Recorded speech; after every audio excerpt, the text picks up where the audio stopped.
Olá, meu irmão do programa Tempo de Recomeçar. Quero te dizer que esta mensagem que Jesus Cristo nos propõe hoje, ela é para você. Por isso, fica até o final e vamos assim juntos colher os frutos do Evangelho que nos é proposto hoje. Iniciemos juntos. Em nome do Pai, do Filho e do Espírito Santo. Amém.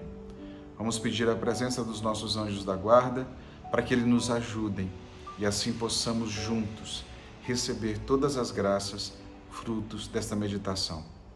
Santo anjo do Senhor, meu zeloso e guardador, se a ti me confiou a piedade divina, sempre me rege, me guarde, me governe, me ilumine. Amém.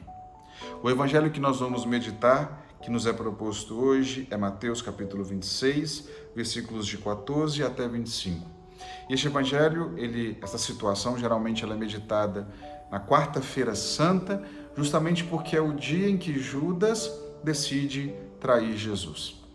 E ao olharmos para esta palavra, eu quero que você entenda que eu e você fazemos no nosso dia a dia a mesma coisa que Judas faz. É claro que eu espero que eu e você não tomemos a mesma atitude diante do erro que nós cometemos. Mas o fato é que nós fazemos isso sim. Olha só.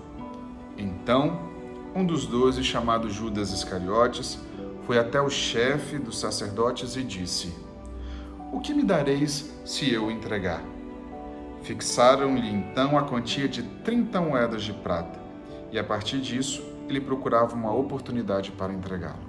Veja bem, o que este trecho está nos dizendo? Que aquele que possui um valor infinito, porque ele é Deus, ele é o Deus que se fez carne, aquele que nos ensinou coisas que possuem valores infinitos, ele é vendido por 30 moedas, o valor de um escravo. Um valor que não representa absolutamente nada daquilo que ele é. E quantas vezes nós não fazemos o mesmo quando nós olhamos para valores, para aquilo que é eterno, para aquilo que possui um valor inestimável e nós trocamos pelos nossos erros, pelos nossos pecados, por aquela mentirinha que muitas vezes você conta e fala assim, não tem nada a ver, é só uma mentirinha. E aí você quer se livrar de alguma consequência, você quer se livrar de alguma coisa que você sabe que não vai ser tão legal. Mas aí você faz então as contas, eu prefiro agora receber essas 30 moedinhas, eu prefiro receber agora essas migalhas do que fazer aquilo que o meu mestre me ensinou. Eu prefiro trocar Jesus agora, a graça que o estado de graça que eu estou nele, eu prefiro trocar isto por míseras 30 moedas. Eu prefiro trair aquele que me ama do que assumir as consequências e viver aquilo que ele mesmo me propõe, que é uma vida santa. Vejam, quando nós olhamos para esse relato, nós vamos agora até aprender algumas coisas importantes. Eu quero que você entenda que, no final das contas, todos os 12 traíram Jesus. Olha, Pedro foi avisado que negaria Jesus Cristo por 3 vezes. E aí Pedro, mesmo sendo avisado, acaba negando, mas ele toma uma outra postura depois. Ou se nós formos olhar até para os outros 10 que sobraram. Se você for notar bem, eles também traíram Jesus porque o abandonaram. João volta, mas João provavelmente voltou muito mais pela força da Virgem Maria, pela sua presença, do que propriamente por suas próprias forças. Mas, de toda forma, todos os 12 o traíram de alguma forma. Porém, todos os outros 11 voltaram, se mergulharam na misericórdia de Deus, se debruçaram diante da misericórdia de Deus, e Judas não. Então aqui é que reside talvez a diferença daqueles que ouvem a palavra de Deus, daqueles que entendem o Senhor que está com ele, e mesmo que às vezes o troquem por coisas bem inferiores, mesmo que às vezes acabe caindo diante da sua pequenez, ele se lembra da grandeza do seu Senhor e da misericórdia que ele possui. E veja, se Judas tivesse se lembrado disso, talvez hoje nós estaríamos aqui o admirando. Talvez teríamos até igrejas, paróquias, São Judas Iscariotes, porque foi aquele que foi um sinal verdadeiro do amor de Deus, da misericórdia de Deus. Diante daquilo que ele fez, ele teve força suficiente para retornar e força suficiente, o Deus ao qual ele serve foi também maravilhoso, é maravilhoso e o abraçou em sua misericórdia. Mas infelizmente não foi essa postura que ele tomou.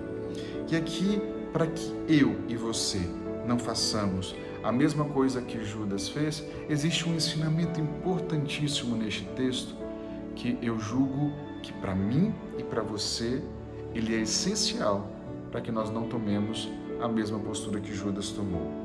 Jesus Cristo então está ali já reunidos para a última ceia, né? E aí então ele fala o seguinte: olha, em verdade vos digo que um de vós me entregará.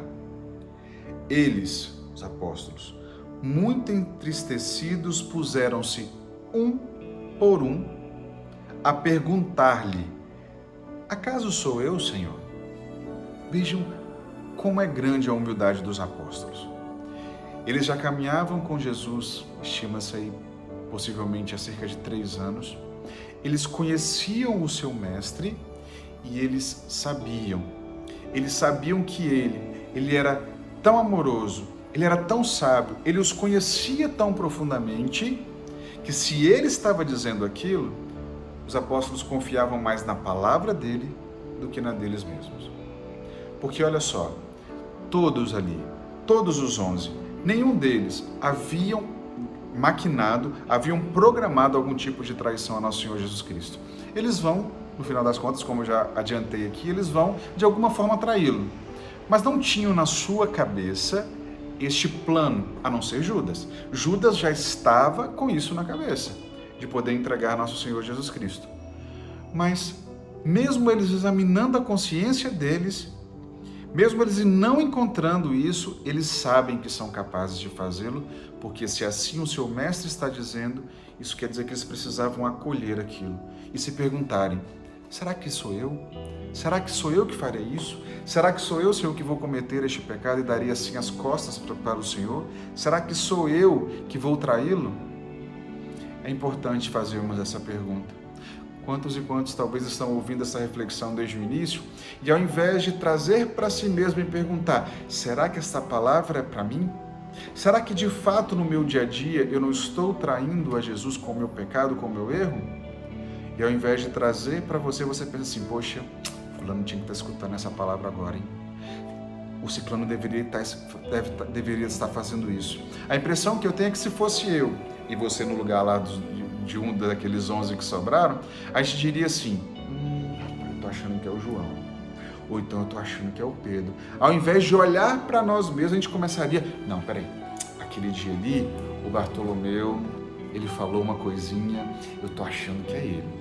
Eu tô achando que Jesus está falando é para ele, não é para mim não, porque eu tô olhando aqui não, eu não pretendo trair não, mas rapaz, o Tiago tá com cara de que vai fazer alguma coisa.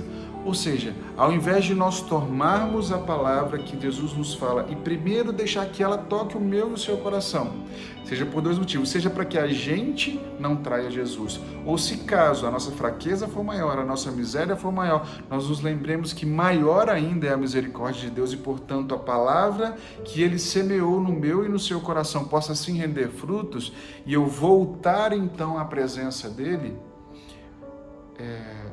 a gente acaba pensando que é o outro. Ou seja, a gente não toma para nós, a gente não permite que essa palavra ganhe vida em nós, para que no momento propício ela possa render os frutos que são esperados.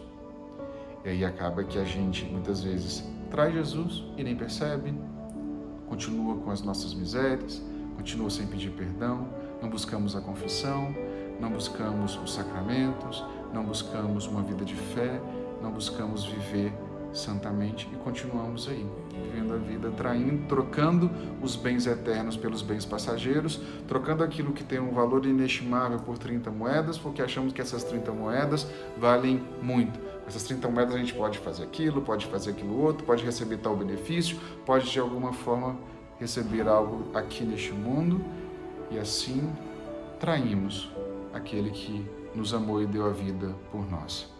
Mesmo sabendo que Ele nos ama, mesmo sabendo que nós passamos ali na presença dEle 2, 3, 4, 5, 6, seja quanto tempo for, e a gente decide ainda assim trocá-lo por 30 moedas. Vejam, como eu adiantei, os apóstolos voltaram para Jesus porque eles o conheceram na sua intimidade, eles permitiram que a palavra frutificasse neles e eles sabiam que a palavra dele era para eles. Vejam, eles não tinham a pretensão de traí-lo. Ali, por que então eles não olharam para o lado e falaram assim? Porque veja, é a tendência, né? Será que não foi ele? Será que não foi aquele? Será que é ele? Não, será que sou eu? Será que sou eu, Senhor, a fazer isso? Por isso que neste dia, olhando para esse evangelho, nós possamos meditar a palavra e todos os dias meditar aquilo que o Senhor nos ensina. Permitir que frutifique no meu coração, como eu já disse, por 2 motivos. Seja para que nós não caiamos na tentação e demos as costas para ele, seja para que, se uma vez cairmos, como Pedro caiu, como os demais caíram, nós possamos voltar e lembrar que aquilo que Santa Teresinha nos ensinou é verdadeiro.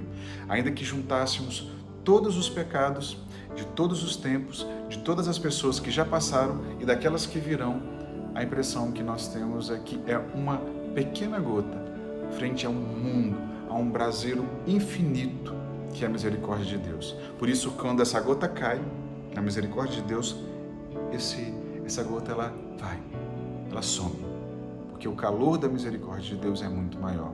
Porém, nós precisamos nos derramar.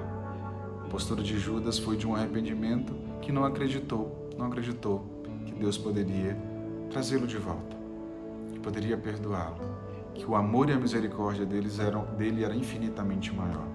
Por isso não importa, né, qual foi o tamanho da sua traição.